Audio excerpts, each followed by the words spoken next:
Hinduism is a completely different set of stories, right? And many of them, the logic, the emotional logic, the psychological import, many of them have the opposite valence from any Christian story you would tell. The whole notion of, like, for instance, the whole notion of good and evil, right, which has such primacy. I mean, you talk about religion being deeper than ethics because ethics just deals with right and wrong, and religion deals with good and evil, right? At bedrock, okay? Good and evil do not have the same meaning in the East. Buddhism and Hinduism do something very different with good and evil. I'm willing to accept your definitions of good and evil for the current argument. The truth is, there's just not even evil.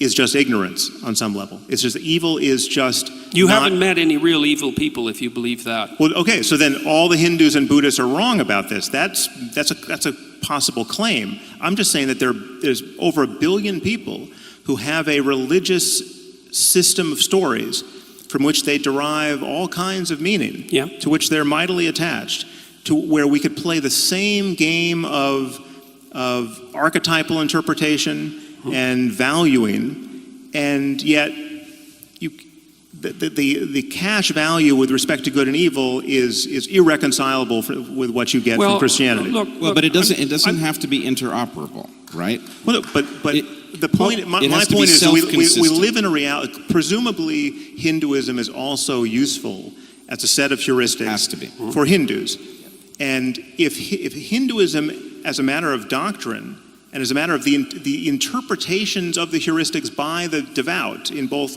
systems, if Hinduism and Christianity are irreconcilable, right, then there must be a deeper level of reality that explains why they both work, that can't be reducible to Christianity being true or Hinduism being true. Right. Yeah, look, Sam, there's absolutely nothing wrong with that objection. So this is one of the immense problems, obviously, that actually leads down the road to the kind of nihilism that you were objecting to in the moral landscape. It's like one of the things that Nietzsche said that's very much apropos to this, is that, it's one thing to have your belief system shattered by the observation that there are other belief systems that are incommensurate, that seem to have equal utility. So but it's even worse is that once you make the observation that there are other belief systems that have equal utility, then it can shatter your belief in belief systems themselves. And then you're in the postmodern nihilist landscape, and that's a big problem. Or you could just be in a more fundamental landscape that subsumes both of those belief systems. That's fine. Let's hope that can happen. Yeah. But I would say that's the landscape that I'm trying to pursue. Now,